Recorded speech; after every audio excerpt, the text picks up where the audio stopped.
Hello, I'm Kelsey, a misfit with a passion for crafting and creating.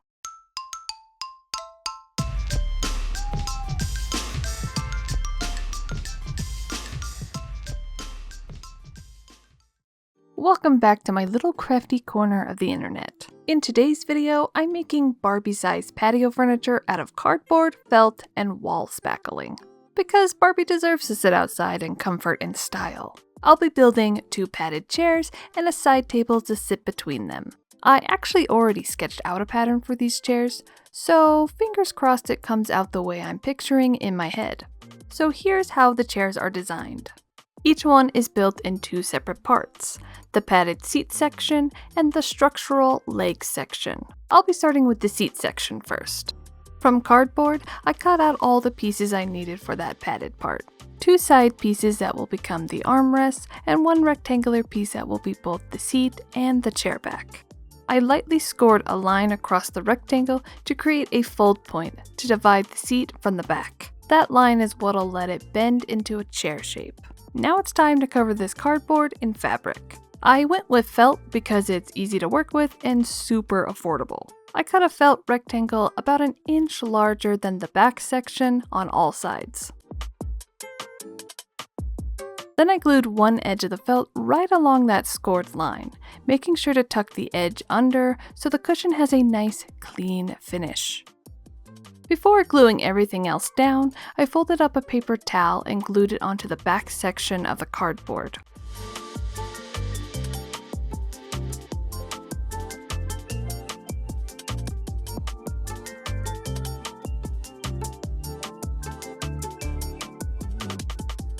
Then I added a good pinch of cotton fill to the top of that. That little combo gives the cushion its padding.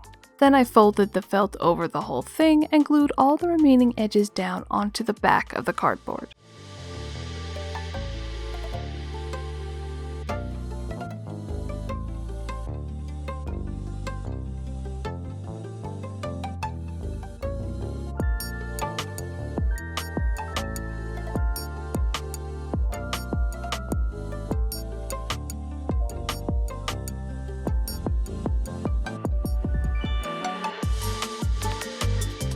And just like that, 1 chair back cushion done.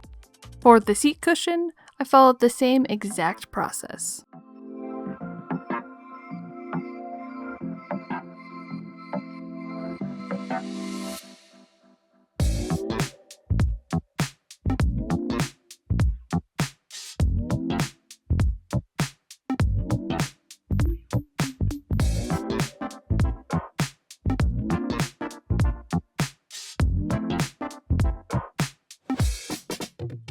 So now I got both cushions finished and ready to go. The side pieces got a similar treatment. I cut felt pieces bigger than the cardboard.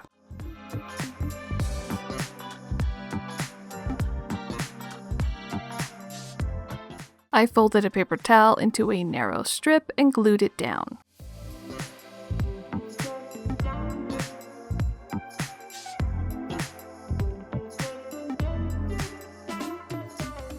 Then I glued one edge of the felt onto the cardboard. Added a little pinch of cotton fill underneath and glued everything down onto the back.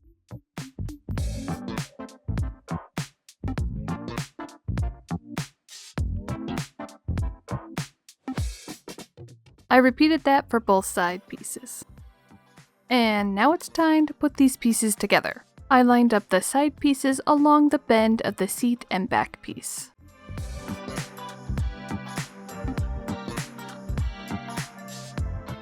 And just like that, it's actually starting to look like a chair. The back, though, is not pretty. All those glued edges are totally exposed, so that's got to get covered up. To do that, I cut matching pieces out of cardstock, 1 for each original cardboard piece, and covered them in felt.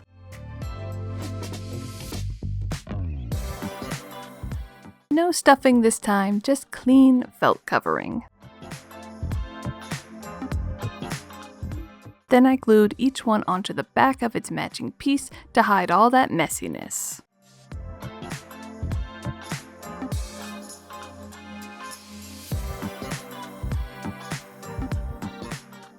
But of course, nothing is ever that simple. Once everything was glued down, I noticed small gaps where all the pieces met up, which the look of that annoyed me. I figured the best way to fix that was to cover it with some trimming detail. I cut thin strips of felt and glued them right over the gaps, all the way around the edges of the cushions.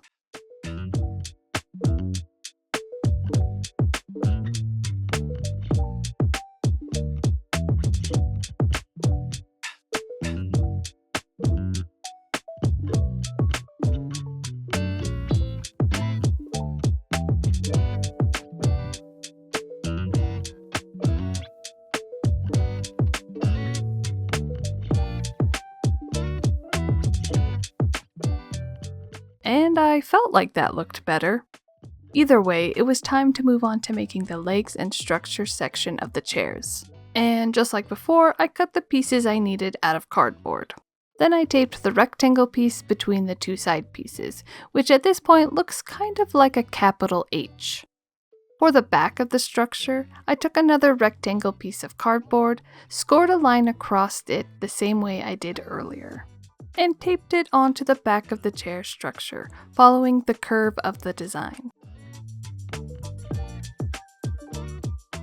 To test the fit, I slid the cushion section onto this part. It fit pretty well, but I noticed some gaps at the top corners, so I cut small triangle pieces and added them to cover up those holes.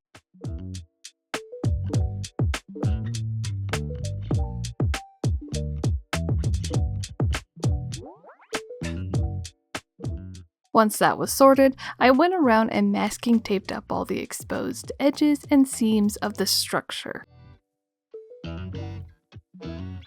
Because this whole thing is about to be covered in wall spackling. My hope is that the spackle gives the chairs that kind of cement, outdoor furniture look and feel. Think heavy stone patio chair energy. But before I broke out the spackle, I brushed a layer of Mod Podge over the entire structure first, to seal up any remaining cracks or gaps. The spackle I have is this heavyweight wall spackling, and straight out of the container, it's way too thick to spread, so I'll mix it with a little bit of water to loosen it up. Once I had the consistency just right, I spread a layer over the entire structure.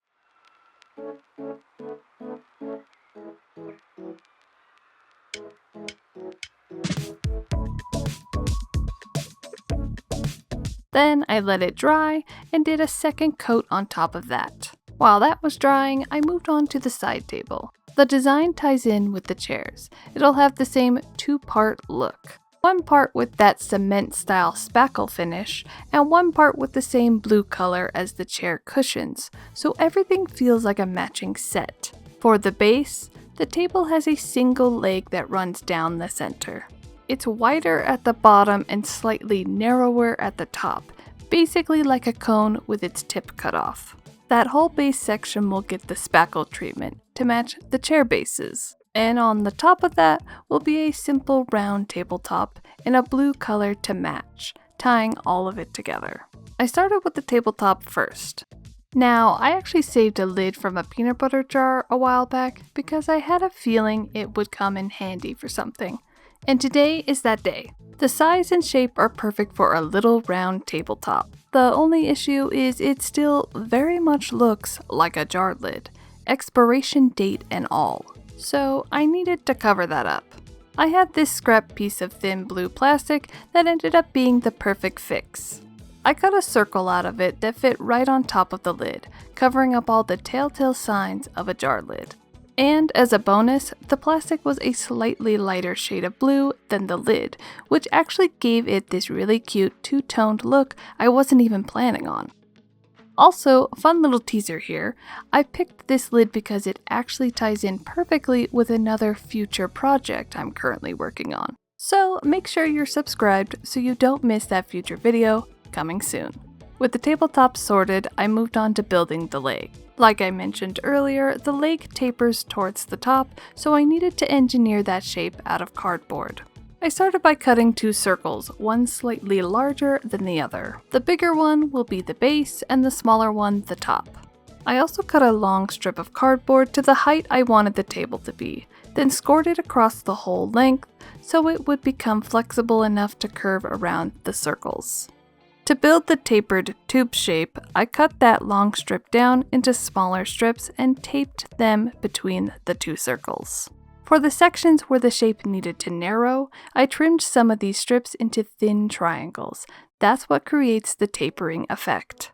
Once the shape was looking right, I taped up all the exposed edges and gaps, brushed on a layer of Mod Podge to seal everything, and then spread on the spackle mixture, the same process as the chairs.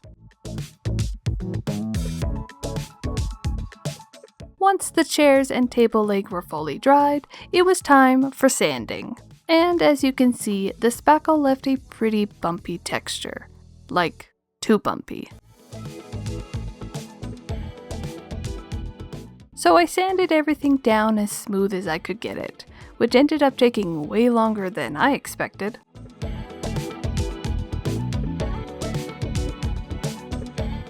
And if you ever make anything like this, please wear gloves and a mask. Because look at this pile of powder I sanded off. And this isn't even all of it. That is not something you want to be breathing in, but it was absolutely worth it. Look at that before and after.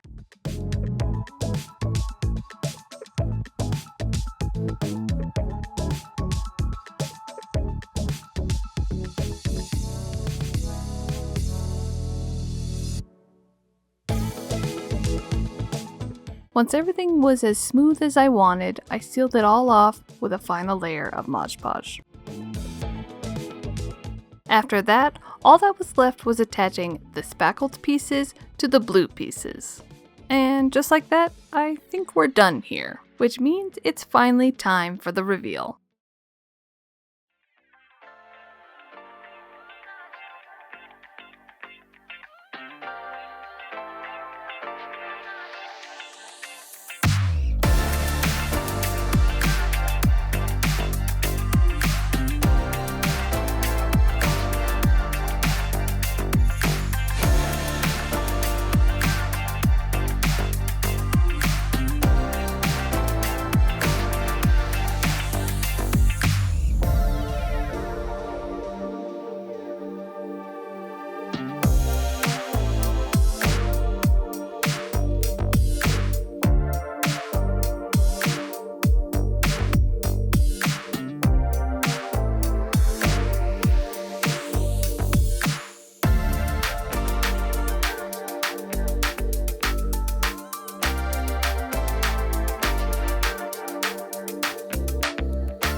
I am really happy with how these turned out, especially with my own untested design. I think they gave that cute patio furniture vibe I was going for. Let me know in the comments what you think. And if you haven't subscribed yet, go ahead and hit that button so you don't miss what's coming next. This patio furniture is part of a future video.